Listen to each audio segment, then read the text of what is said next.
Boa noite, estamos começando mais um programa Horário Nobre com Juquinha. Hoje o nosso assunto é política. Vamos conversar com o Dr. Luiz Fernando, que tem um quadro no programa Horário da Lei, onde ele vem trazer umas notícias, mensagens, vai falar sobre a política, sobre as leis. Com ele, Dr. Luiz Fernando, daqui a pouquinho, não sai daí.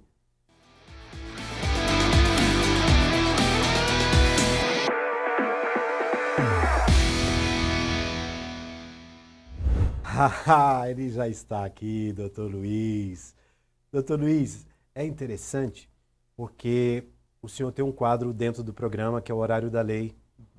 E a gente sempre bate um papo, você sempre vem com uma informação, a gente fala das leis, você desenvolve alguma coisa que está acontecendo aí no mundo. Então a gente sempre está conversando sobre isso. E hoje eu quero contar um pouco da sua história. Vamos já começar, de onde o senhor nasceu, como foi a sua chegada, se já estava aqui em Goiânia, se veio do interior, como é que é a sua história? Então, Juquinho, primeiramente eu gostaria de agradecer pela oportunidade de estar aqui no seu programa. Igual você disse, eu tenho um quadro, mas como entrevistado é a primeira vez. Eu nasci aqui em Goiânia mesmo, em 28 de outubro de 1992, então tenho 29 anos, completo 30 esse ano. Mas a parte da minha infância, até ali os 6 anos, eu morei no município de Estrela do Norte. É um município muito pequeno, fica no interior de Goiás, ali quase na divisa com Tocantins. Tem aproximadamente uns 4.000 habitantes. Então minha família é toda lá desse município.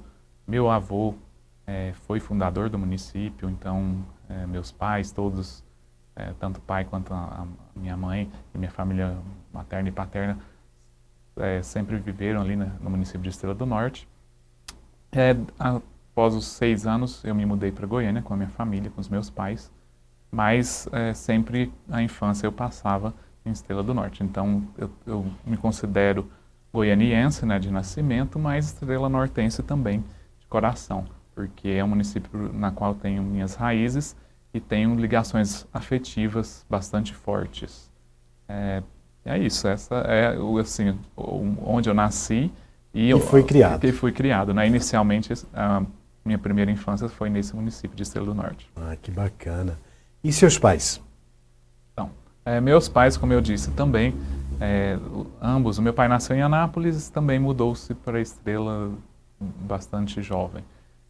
Minha mãe nasceu em Porangatu, que é outro município próximo, então, mas também foi criada em Estrela próximo do Norte. De Estrela.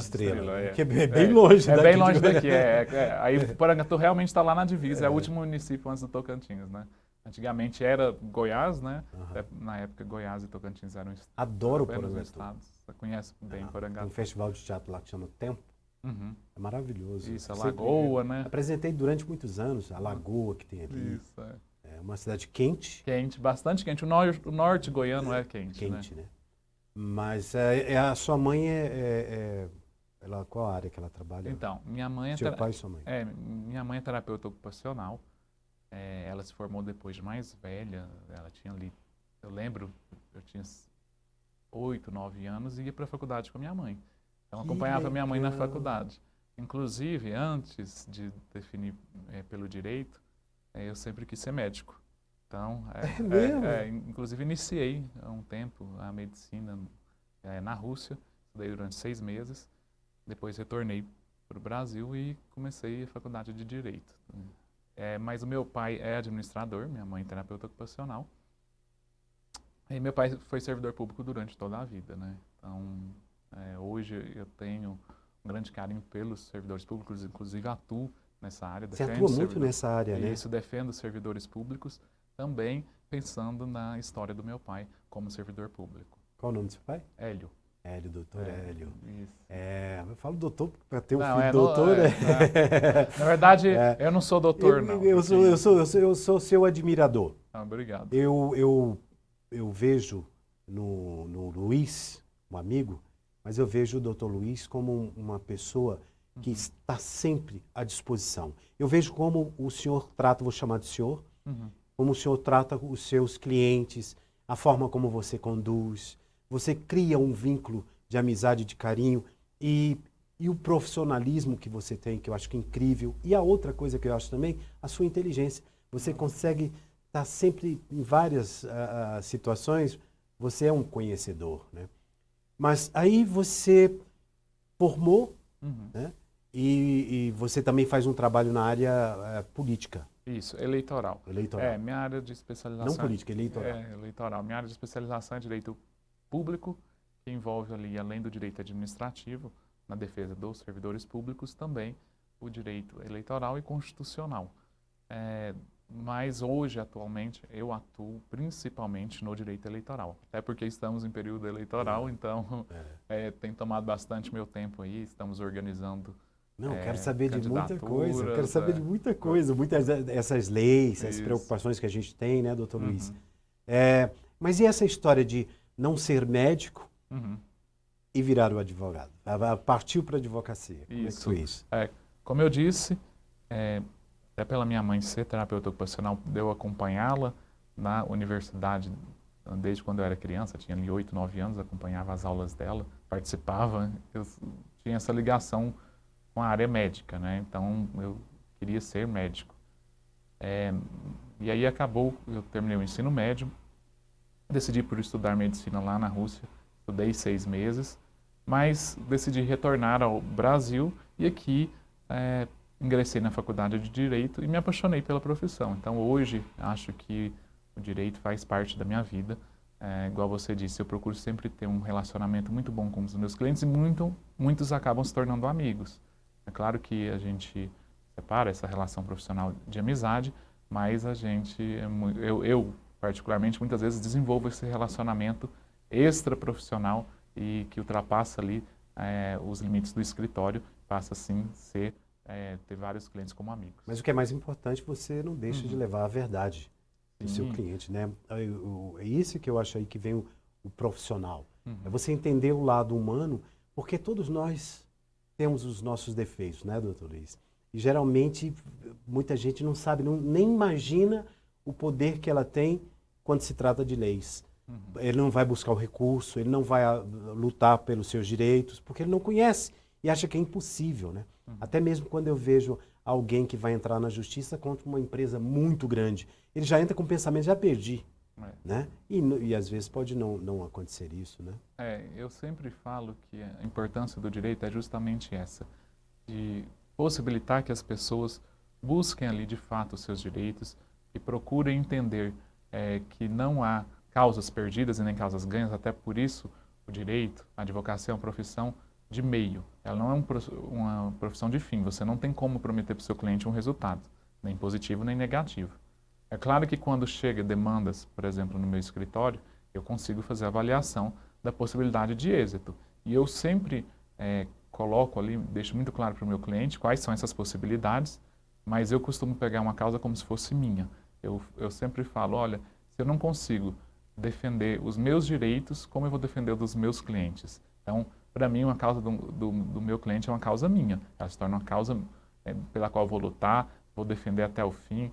Se eventualmente não obter êxito no primeiro grau, vou recorrer, vou tentar até o fim conseguir atender essa demanda e, de fato, conseguir um êxito para o cliente. Agora, igual eu disse, a gente não tem como prometer resultados.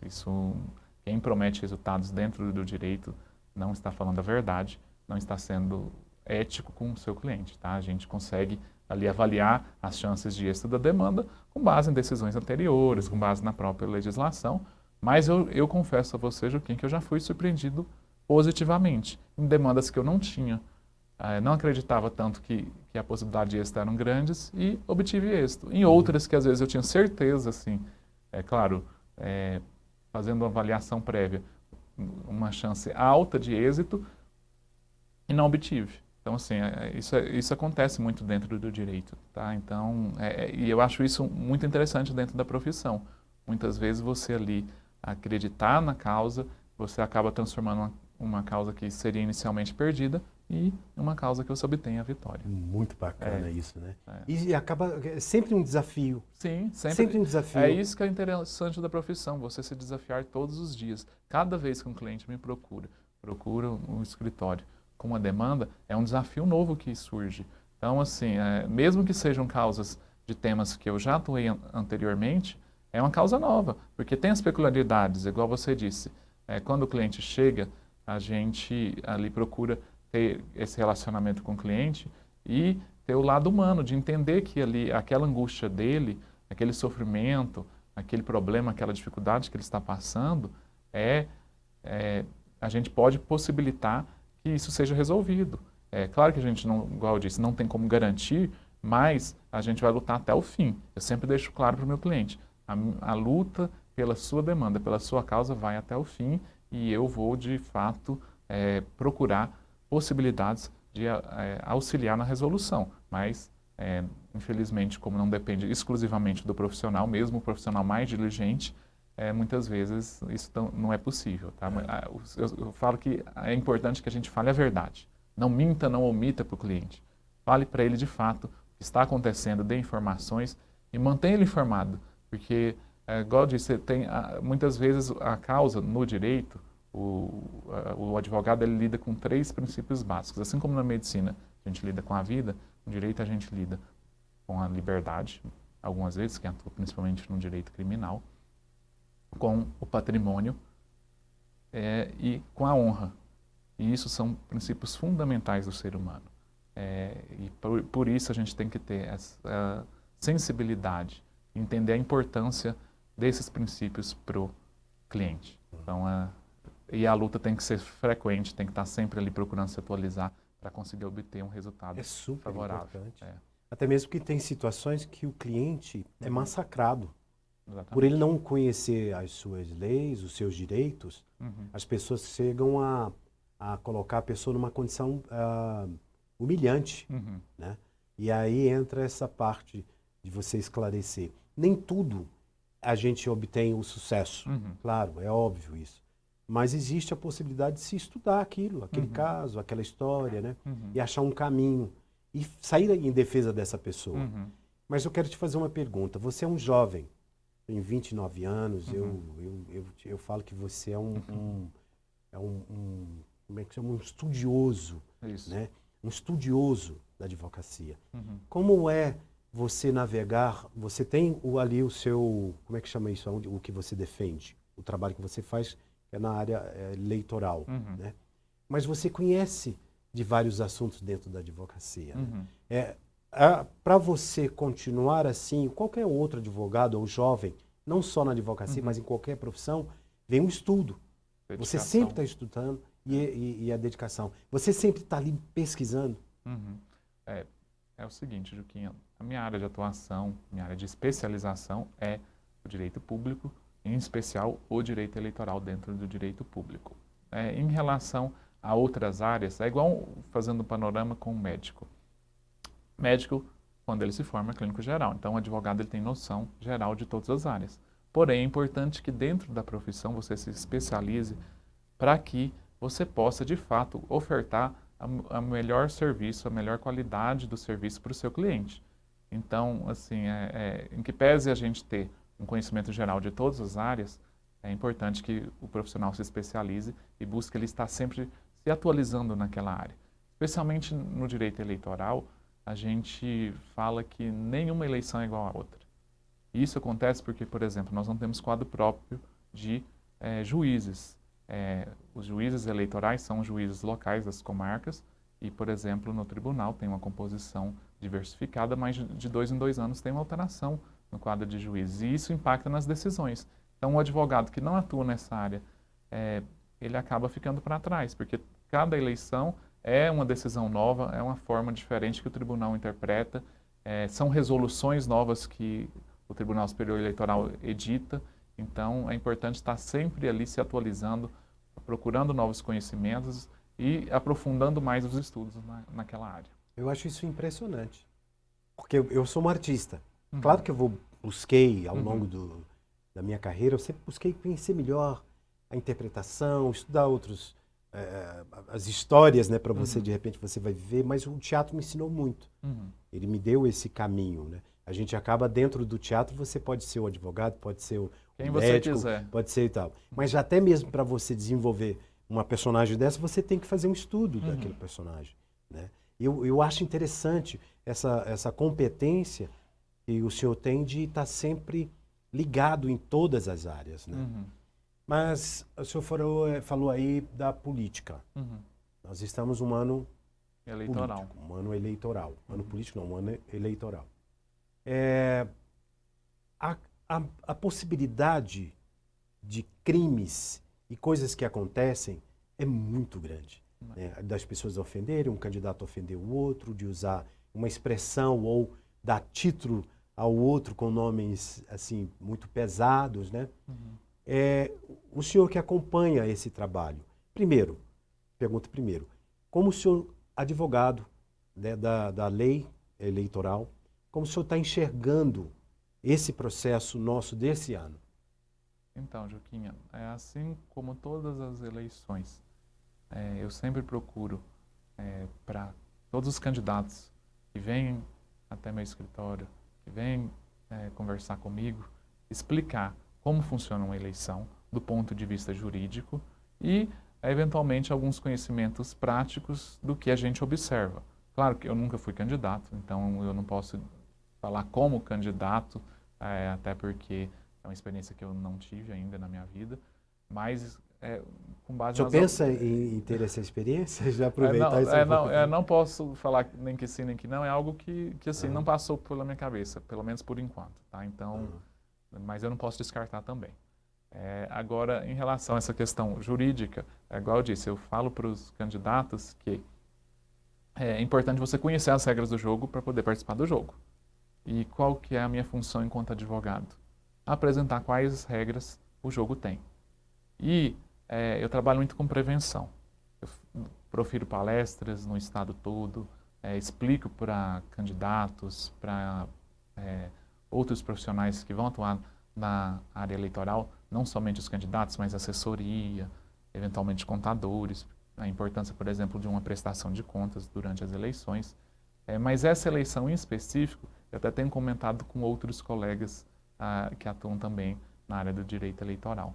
Eu tenho sentido ela, em determinados momentos, com discussões mais profundas, principalmente a nível nacional, mas a nível local ela é um pouco mais fria. Em que sentido? Eleições anteriores, nessa época, a gente já via movimentações maiores de candidatos, mais reuniões. Hoje, eu verifico que estão ocorrendo, porém de maneira mais tímida. Eu não sei se por conta do momento em que vivemos, passando um período aí de pandemia, ou se é por conta da questão econômica que o Brasil tem enfrentado, mas eu tenho visto. As mídias sociais também, dá essa condição das pessoas trabalhar mais em casa, ou fazer uma mensagem e mandar através das mídias sociais, né? Isso também faz com que dá uma diminuída, né, nos movimentos de rua. Eu acho que realmente as mídias sociais acabam impactando na forma de se fazer política, até porque eu sempre falo, durante as palestras que eu profiro, é a forma mais barata e eficiente hoje de você chegar no eleitor por meio das mídias sociais, dos aplicativos de mensagens, porque você está tendo uma comunicação direta com o eleitor. E desde a eleição passada nós vemos um movimento crescente de candidatos que obtêm êxito, conseguem ser eleitos, utilizando ali as mídias sociais. Então tem alguns candidatos que dominaram e se profissionalizaram em fazer política utilizando os mecanismos da internet, principalmente as mídias sociais, os aplicativos de mensagem, a legislação eleitoral ela veio acompanhando também essas mudanças. Hoje nós tivemos, por exemplo, hoje que eu digo no atual momento em que vivemos, uma alteração na legislação eleitoral, em específico em relação ao combate à desinformação, as famosas fake news. Além disso, a punição para os candidatos que utilizam robôs, que são meios automáticos de envio de mensagens.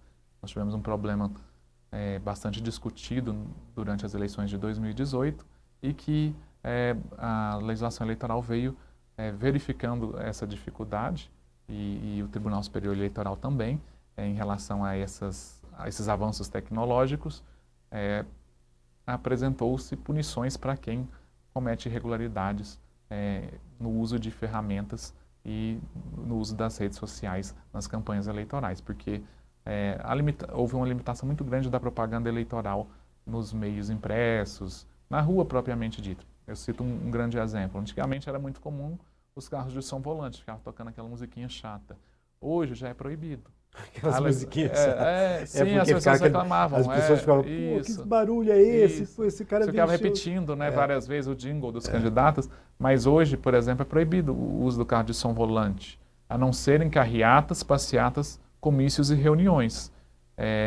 Mas houve uma restrição, porque antes ele circulava sem a necessidade de participação do candidato e ficava ali várias vezes. O cara da pamonha perdia, né? Perdia, Olha, exatamente. pamonha de sal, de doce. Aí viu o candidato e vinha com já jingle. tomou um jingle, né? Eu sou o melhor, Isso. né? E tal.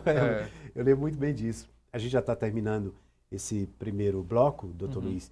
Eu quero voltar com projetos, o que mais sobre a eleição. Mas uma coisa, existia comícios.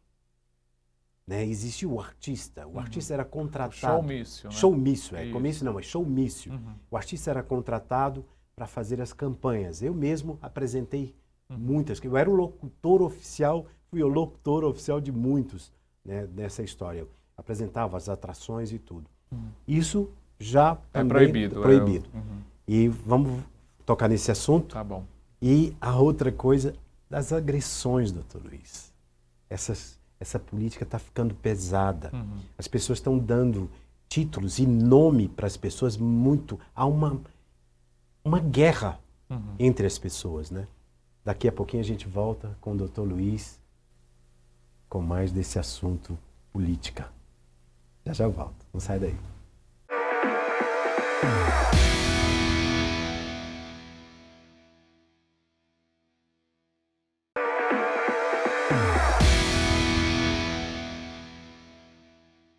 Estamos de volta com o assunto eleição. Doutor Luiz, nós terminamos, e falei que eu ia comentar, a respeito de showmícios. Contratava-se o artista para ele levar o público. Hoje o isso político já é mais... chegava ali, estava aquela plateia gigante e as pessoas ficavam ouvindo o político. Ou ele deixava para... Ele falava primeiro, deixava o show por último para as pessoas não irem embora. Né? E isso acabou. Isso não existe mais. Hoje isso é proibido. Tá? A realização de showmícios ela é vedada pela legislação eleitoral e, eventualmente, algum candidato que insista nessa conduta pode ter o registro de candidatura cassado e, se eventualmente for eleito, ter o mandato também cassado. O diploma ali pode nem chegar a tomar posse do seu mandato eletivo. Então, eu brinco e falo, pode ganhar e não levar. Então, os showmícios estão vedados na campanha eleitoral. E se o candidato ele é um artista, ele é um locutor de rádio, um apresentador, como é que fica esse candidato? Pergunta interessante, Juquinha.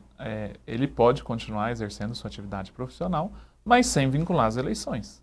Então, agora, nós temos ali uma vedação que é no período de 4 meses que antecedem as eleições, em relação às emissoras de rádio e televisão transmitirem programas que sejam apresentados por esses candidatos. Aí existe a vedação legal. As emissoras elas não podem fazer a transmissão de programas a partir do dia 30 de junho do ano eleitoral. Então aquele candidato ele tem que sair do ar. Sim, ele e tem a que sair do televisão ar. ou substitui ele ou tira o programa e coloca um outro. Exatamente. Mas ele não pode ficar. Não pode. No período de 4 meses que antecedem a data das eleições, o candidato ele não pode mais estar ali apresentando esse programa. Tá? 4 meses, na verdade, não. É a partir do dia 30 de junho, tá? Do ano eleitoral. E o direito de se candidatar? Né? A pessoa, de repente, fica famosa porque ele fez uma dança ali, não sei o que, tá, mas ele não tem nenhum estudo, não conhece a política. Ele também tem esse direito de ser candidato. Capacidade eleitoral passiva, que é aquela de ser votado, porque nós temos a capacidade eleitoral ativa, que é de votar, e a passiva de ser votado. Inclusive, na Constituição, a gente verifica que a pessoa se torna cidadã plenamente quando adquire a capacidade eleitoral passiva, ou seja, ali quando completa os 18 anos. Então, a partir dos 18 anos, preenchendo-se os requisitos, você consegue ser candidato. Além de ter a idade, 18 anos, a idade mínima para disputar um mandato eletivo, no caso de vereador, que é o único cargo em que você pode disputar com 18 anos. Prefeito, vice-prefeito, por exemplo, com 21. Aí nós temos ali senador com 35, governadores 32. Então, os tempos, a idade mínima para a disputa desses mandatos, elas divergem, elas são diferentes ali conforme o cargo pretendido. Mas, além disso, a pessoa ela precisa cumprir alguns outros requisitos. Dentre eles, possuir a quitação eleitoral. Além disso... Desculpa, doutor. Talvez você vai entrar para eu só não me perder aqui. A ficha limpa. Por exemplo, até que ponto uma pessoa pode ser candidato? Então, sabe? Qual o crime que ele comete? Por exemplo, se ele cometeu um crime, mas aí ele é candidato e acaba sendo candidato ou ganha a eleição, como é que é esse processo? Eu iria falar exatamente sobre isso. Antes de iniciar isso, vou falar um pouquinho sobre como ser candidato, quais são os requisitos para ser candidato. Além da idade mínima, você tem que possuir domicílio eleitoral na circunscrição a qual você pretende concorrer. Por exemplo, nas eleições gerais, eleições estaduais, são essas que a gente está enfrentando agora em 2022, 6 meses antes do domicílio eleitoral aqui no nosso estado de Goiás, você tem que estar com domicílio há pelo menos 6 meses. E até citando um caso emblemático que tivemos, o caso do Sérgio Moro. Ele transferiu o domicílio em prazo anterior a 6 meses para São Paulo, mas foi indeferida essa transmissão do domicílio. Por quê? Ele não cumpriu ali os requisitos para ser configurado o domicílio eleitoral dele no estado de São Paulo. Tinha que ter uma moradia. Ele tinha que ter um vínculo com aquele estado, um vínculo como, por exemplo, a residência, mas não tão somente a residência, ele teria que ter algum outro vínculo, pode ser um vínculo político, que o domicílio eleitoral ele tem um conceito mais extenso do que o domicílio civil. O domicílio civil é onde você fixa a residência. O domicílio eleitoral, você precisa ter um vínculo, pode ser político, econômico, social, histórico, que não era o caso do Sérgio Moro com o Estado de São Paulo, segundo a Justiça Eleitoral avaliou e entendeu que ele não tinha esse vínculo. Sim. E aí foi feito a reversão da transferência de domicílio e ele retornou para o Estado do Paraná e hoje ele é candidato, inclusive, a senador pelo Estado do Paraná. Mas, além disso, do domicílio eleitoral, é preciso você ter afiliação há pelo menos 6 meses também. A afiliação a um partido político. Hoje não é possível você ser candidato a um cargo eletivo, a um mandato eletivo, sem estar filiado a algum partido. Tá? Tem algumas pessoas que às vezes até tentam, mas a legislação eleitoral hoje veda essa possibilidade da pessoa ser candidata sem se filiar a um partido político há pelo menos 6 meses antes do pleito. Em relação a você perguntou as inelegibilidades. Nós temos aí a Lei Complementar 64/90, que estabelece as inelegibilidades, a famosa Lei Ficha Limpa, e lá tem várias possibilidades que impedem o candidato de disputar um mandato eletivo. Em geral, é necessário ou uma condenação transitada em julgado, ou um julgamento por órgão colegiado.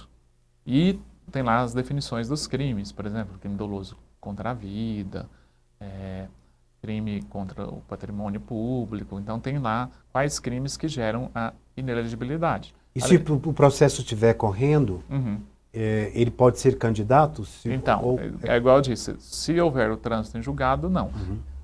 Se o processo estiver em curso, ele pode, desde que não tenha ocorrido uma condenação no âmbito do 2º grau, que é por um órgão colegiado, né? Então, por exemplo, se o Tribunal de Justiça condena aquela pessoa, ela teve uma condenação em 1º grau, recorreu para o Tribunal de Justiça, o Tribunal de Justiça mantém a condenação, aí, infelizmente, ele fica incidido na inelegibilidade prevista lá na Lei Complementar 64/90, que é a lei da ficha limpa. Então, isso tem impedido muitos candidatos.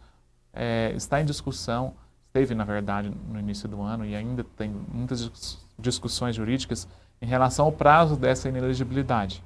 Porque o que acontece? Como a inelegibilidade ela incide a partir da condenação em 2º grau ou do trânsito em julgado, às vezes uma decisão em que se demora ali, vamos lá, por uma questão jurídica mesmo, 10, 15 anos para que ela seja julgada, essa inelegibilidade vai refletir no candidato. Então, muitos candidatos às vezes vão ser impedidos de se candidatarem novamente durante mais de 20 anos. Existem casos assim. E se torna uma inelegibilidade eterna, o que é, em tese, vedado pela Constituição. É uma pena de caráter eterno. E está em discussão, né? Esteve em discussão no início do ano, mas ainda gera discussões no âmbito do direito eleitoral. O STF entendeu que não iria revisar esse tema porque já tinha julgado anteriormente. mas isso de fato gera uma insegurança nos candidatos, porém, para os eleitores, eles acabam verificando ali que o candidato não possui bons antecedentes no âmbito particular, ou que seja no âmbito do exercício do mandato, e cabe aos eleitores, de fato, excluírem esses maus políticos da política. Tá? E o partido, ele vai se filiar. Eu vou me filiar ao partido. Porque a partir daquele momento eu desejo ser candidato. Não tem nenhuma história ali. Mas dentro do partido tem aquele político que se destacou. Ele tem um conhecimento melhor, ele é mais conhecido e tal. Esses outros vão serem ali, candidato. Existe essa coisa do partido ter vários candidatos para fortalecer um outro? Como é que é isso dentro de um processo, dentro da eleição? O que acontece? Principalmente em relação à disputa de cargos para o poder legislativo. São as disputas proporcionais. Como o sistema de eleição proporcional no Brasil é um pouco complexo, envolve ali, além do cálculo do quociente eleitoral, nós temos o quociente partidário e ainda a distribuição das sobras, todos os votos que o partido recebe, que na verdade, além do partido, os candidatos daquele partido recebem, ajudam na eleição de outros candidatos. Então, mesmo que eventualmente um candidato ele tenha uma votação expressiva, muitas vezes ele não consegue atingir o quociente eleitoral. E aí vai precisar dos votos dos demais candidatos daquele partido para que se atinja o quociente eleitoral e ele possa ser eleito. Então, o que acontece? Por estratégia, aí cada partido tem as suas estratégias, eles definem as regras de distribuição, por exemplo, do tempo de rádio e televisão, bem como do fundo eleitoral, que são recursos públicos que são disponibilizados para as campanhas eleitorais. Mas aí é uma definição interna dos partidos estabelecer esses critérios e fazer chegar ou não esses recursos a determinados candidatos. É o famoso puxa-voto, que acaba elegendo mais 2 ou 3 deputados, né? Quando a pessoa tem esse conhecimento maior.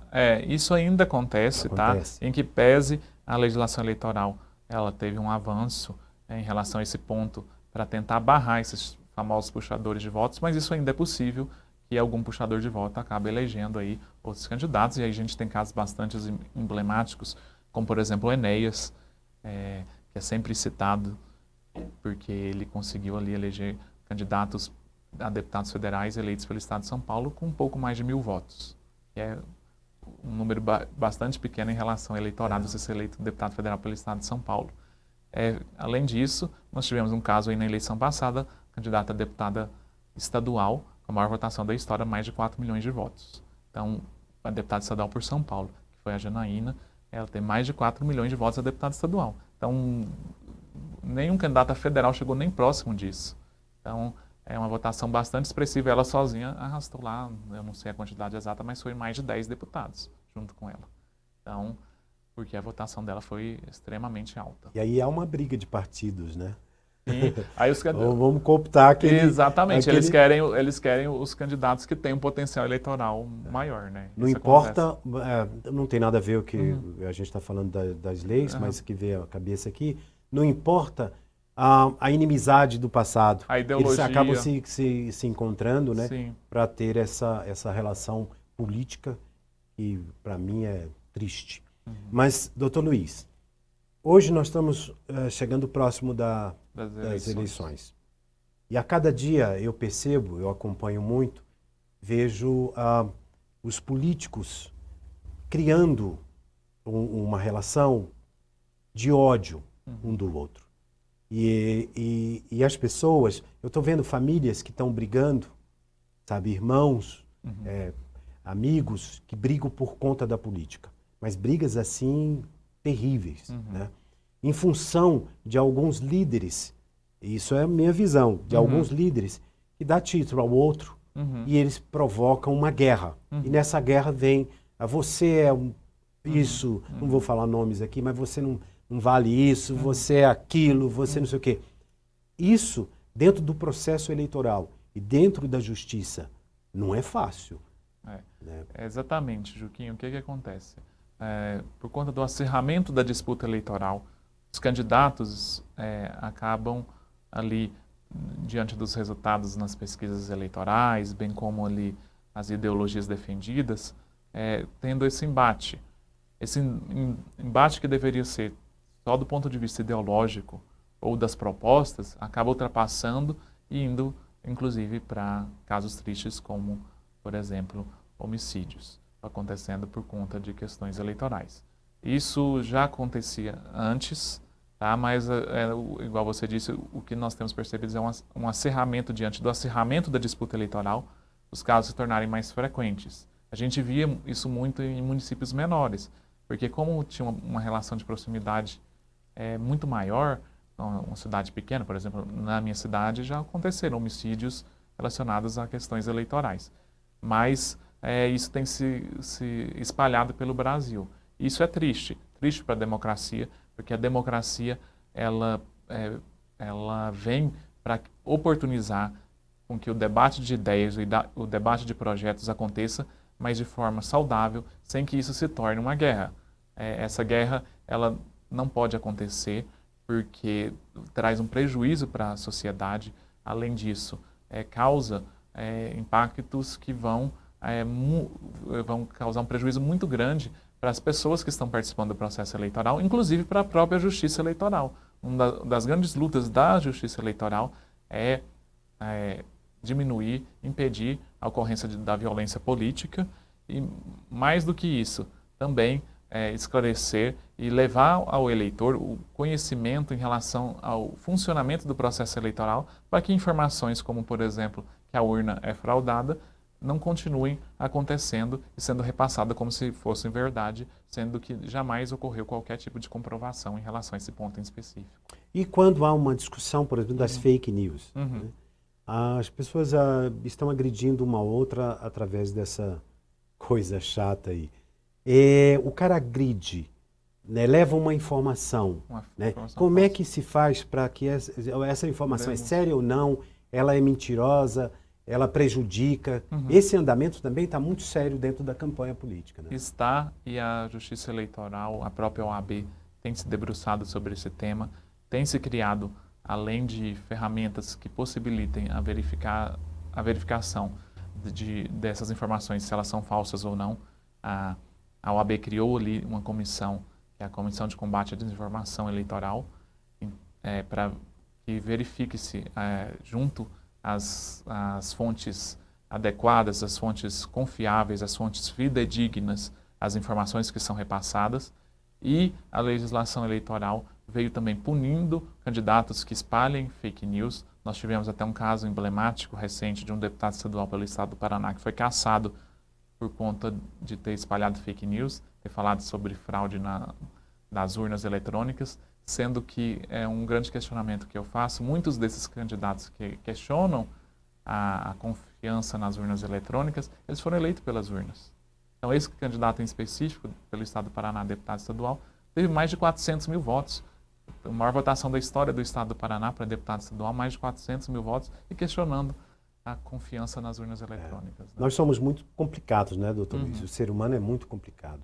Aquilo que a gente acha que é certo para a gente leva isso vai defender até a última.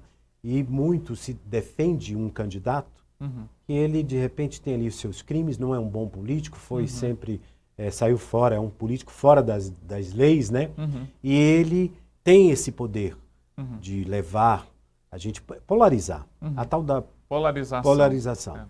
Né? A pessoa vai e as brigas estão sendo feitas por aí. Né? Até que ponto a justiça eleitoral, e ela está de olho nisso, esse poder de se definir a verdade. Eu acho é muito complicado isso. Quando eu vejo esse poder das mídias sociais, sabe, o alcance que tem a mídia social.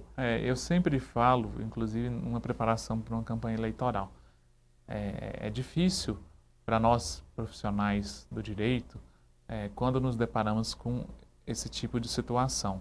A Justiça Eleitoral ela tem se preparado para que faça o combate a essa desinformação por meio do que a gente chama de checagem de fatos.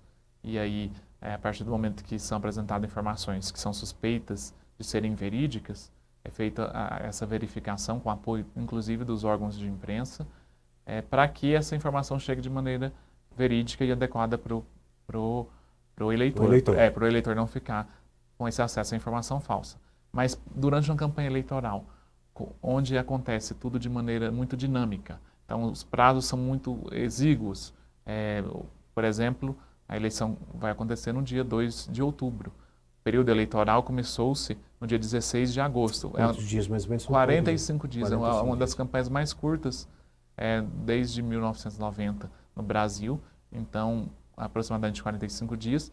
E nós tivemos aí, nós temos aí esse desafio de combater essa desinformação. Porque muitas vezes, eventualmente, por exemplo, verifique sua informação falsa.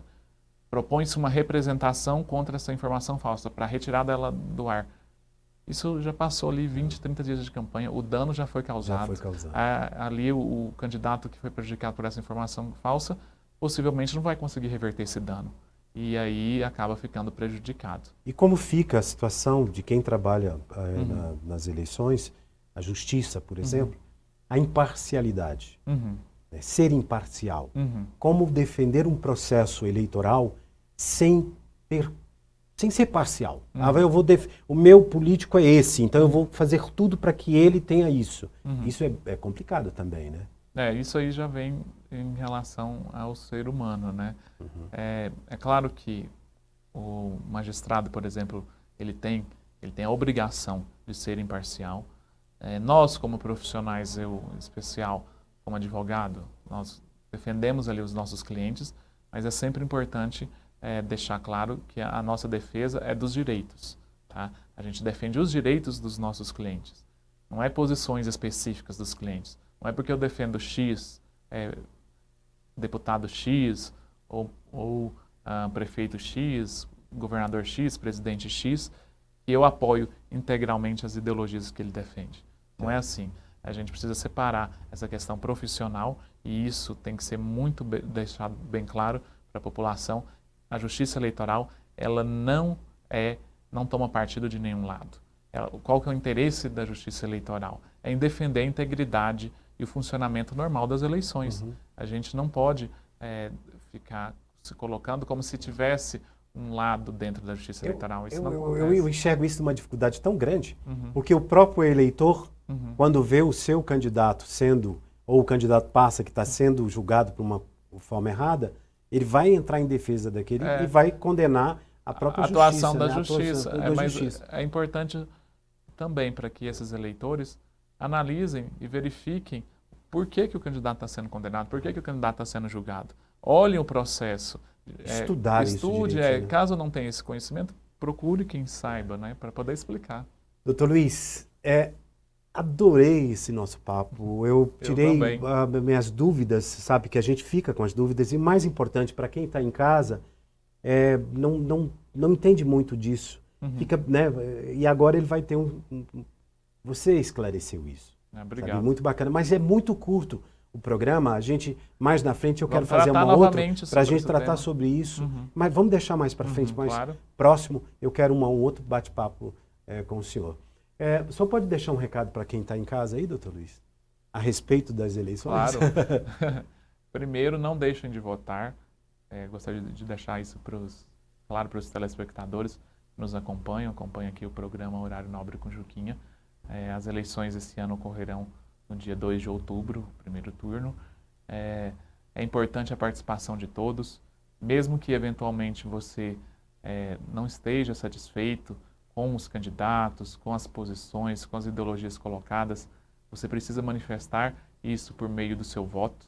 Tá? Então, vá até as urnas, vote, escolha um candidato, avalie as posições, o que está sendo colocado hoje dentro das opções e façam a sua escolha de maneira consciente. Não venda seu voto, tá? Faça essa escolha pensando ali no benefício para a população, no benefício para a sociedade e não em benefícios particulares, em benefícios pessoais. Eu acho que isso é muito importante nesse momento, que as pessoas elas avaliem bem os seus candidatos, avaliem bem as propostas e façam uma escolha consciente. Tá aí o recado do doutor Luiz. Mais uma vez, muito obrigado. E até o próximo programa, Horário Nobre com Juquinha, no seu quadro Horário da Lei. Obrigado sempre pela oportunidade e até o próximo programa. Valeu, doutor Luiz. E não saia daí que já eu volto.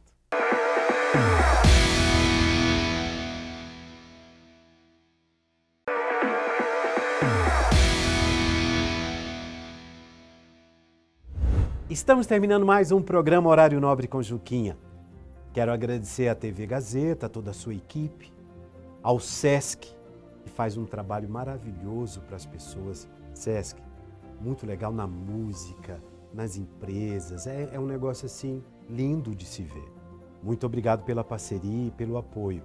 Quero agradecer também ao Shopping Bougainville. Eu me sinto em casa, é a extensão da minha casa, ali eu me sinto tão bem. E a loja VR, que é lá no Bougainville, Veste Juquinha. Alexandre, muito obrigado a você e a sua equipe aí por tá colocando essas roupas tão bonitas para mim. Valeu e até domingo que vem com mais Horário Nobre com Juquinha aqui na TV Gazeta.